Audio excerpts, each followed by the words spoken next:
시청자 여러분께 문화 인사드립니다. 제네박다 훈장 윤목사입니다. 매실입니다. 맛있습니다. 시원하고요.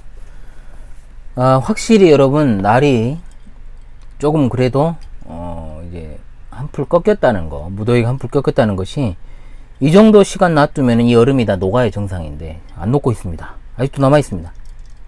예, 남아 있는 것을 볼 때 무더위가 한풀 꺾였다. 두 풀, 세 풀 꺾이면 가을이 올 것 같습니다. 여러분 끝까지 잘 버티십시다. 오늘이 이제 개혁파 신앙 길라잡이 신론 마무리 강의 시간이 되겠습니다. 뭐든지 마무리가 좋아야 가장 아름다운 것 아니겠습니까?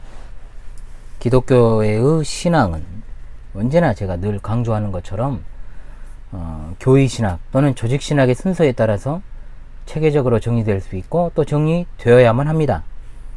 교의 신학의 서론은 이제 우리 신앙의 근거이자 규준이 되는 하나님의 계시 진리인 성경에 관한 진술입니다. 신학과 신앙의 첫걸음이라고 할 수 있죠.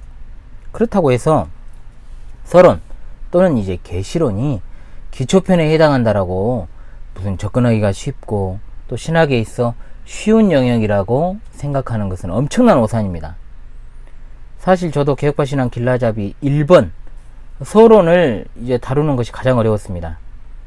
앞으로도 계속해서 이제 개혁파 신앙 길라잡이 시리즈를 수정하고 또 보완하고 더 완전하게 만들어서 두 권의 책으로 이제 엮어서 내려고 생각을 하고 있습니다만 그것이 언제가 될지는 잘 모르겠습니다.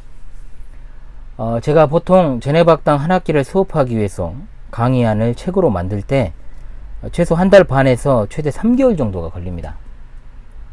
어느 정도 이제 정리가 되어 있는 분야라면 조금 더 시간이 단축될 수 있겠습니다만 어찌되었든 참으로 지난한 과정을 정말로 거쳐야만 돼요.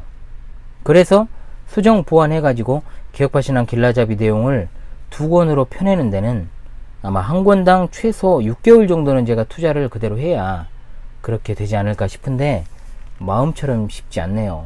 네. 하나님이 제게 그 일을 할 수 있는 시간과 생명을 주시면 은혜로 가능할 것이다 라고 생각을 합니다. 자, 이번에 다루었던 두 번째 주제였던 신론은 기독교의 신앙의 대상인 우리 하나님에 관한 진술이죠. 자, 조직신학의 영역에 있어서는 본론에 해당하는 것이다. 하나님을 믿는다라고 하면서도 하나님에 관해서 무지하다라는 것은 실제로 하나님을 믿지 않는 것이다 라고 보아도 무방합니다. 여러분, 신학이라는 것은 하나님에 관한 학문입니다. 신학의 토대 위에 신앙생활이 있는 거예요. 신학, 신앙, 삶, 도덕, 윤리 따로 있는 건 아닙니다. 함께 가는 겁니다. 그래서 신학이 타락하면 모든 삶도 타락하고 도덕과 윤리도 무너지는 거예요. 자, 이것을 여러분 잘 아셔야 돼요. 그렇다면 신학에 있어서 신론의 위치는 어디냐? 자, 당연히 본론 중에 본론이 아니겠습니까? 가장 첫 번째 위치해야 되는 거죠. 본론 중에서. 그러므로 우리 신앙의 출발점이자 규준이 되는 성경을 공부하는 이유는 우리가 믿는 대상인 하나님께서 직접 계시하신 하나님의 말씀을 통해서 그분을 알아가기 위함입니다.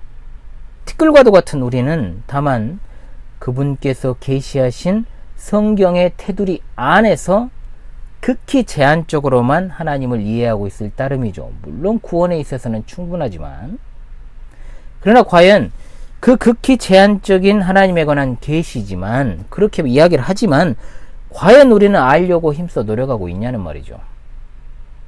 목회를 하면 할수록 참 벅차다는 생각을 많이 해요. 진짜로. 또 너무나도 제 자신이 부족하다는 생각을 하루에도 몇 번씩 합니다. 진짜.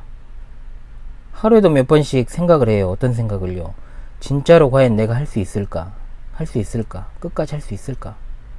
아무리 올바른 방향을 따르고 또 바른 신앙 노선, 즉 역사적 정통 기독교회의 신앙 노선을 따르며 간다라고 해도 그 길을 가는 것에 있어서 순간순간 부족함이 너무나도 노출이 되니까 그래요. 진짜로.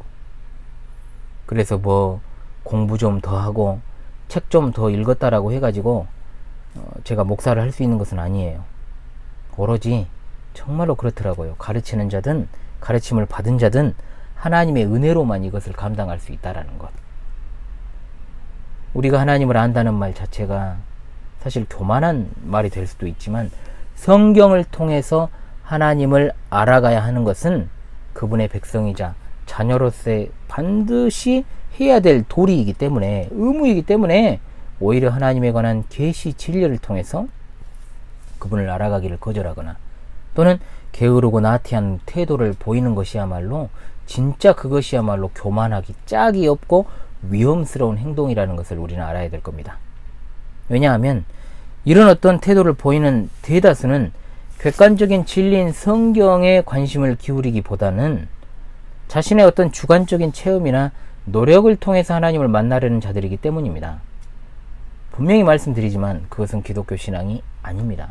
아니에요. 여러분이 과거에 어떤 환경 가운데서 신앙생활을 했든지 상관없어요. 그러한 모습은 참된 종교로서의 그리스도교의 모습이 아닙니다. 제가 신비주의의 위험성에 대해서 앞선 강의에서 말씀을 드렸지요. 자, 그러한 태도로는 결코 성경에 계시된 하나님을, 참된 하나님을 만날 수도 없을 뿐더러 마귀의 미혹에 쉽게 노출되어 가지고 결국은 악한 영의 지배를 받게 될 수밖에 없습니다. 그러므로 참된 신자, 즉 역사적 정통 기독교회의 신앙 노선을 따르는 성도는 하나님께서 자기 자신을 계시하신 뜻 안에서 하나님을 아는 일에 부단한 노력을 경주하는 자들입니다. 그것은 단순히 성경을 많이 읽는 것으로 가능한 것이 아니라 하나님의 어떤 섭리적 지도 아래 작성된 신앙고백 문서, 그리고 신앙교육서, 성경의 교리들을 체계적으로 공부하는 것으로 가능하게 되는 거예요. 교회 역사 누누이 제가 말씀을 드리지만은 이단들은 언제나 신학과 교리를 혐오하고 배척해 왔습니다. 오늘날도 그래요. 그 이유가 뭐겠습니까? 늘 그들의 목적은 하나님의 말씀인 성경을 왜곡시키거나 자의적으로 해석하게 만들어서 하나님을 바르게 섬기는 일을 방해하기 위해서는 반드시 그 과정이 필요하기 때문에 계속해서 신학과 교리를 혐오하고 배척하는 것입니다. 아주 오래된 사탄의 책략이라는 것을 여러분 잊지 마시기를 간절히 바랍니다.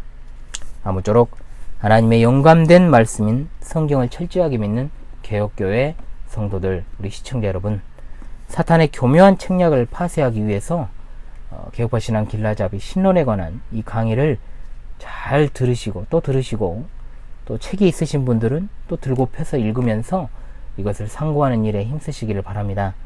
지금까지 개혁파 신앙 길라잡이 신론 강의의 제네박당 훈장 윤목사였습니다. 세 번째 수업은 인간론입니다. 자, 인간론 강의로 빠른 시간 내에 찾아뵙도록 하겠습니다. 계속해서 함께 해 주십시오. 감사합니다.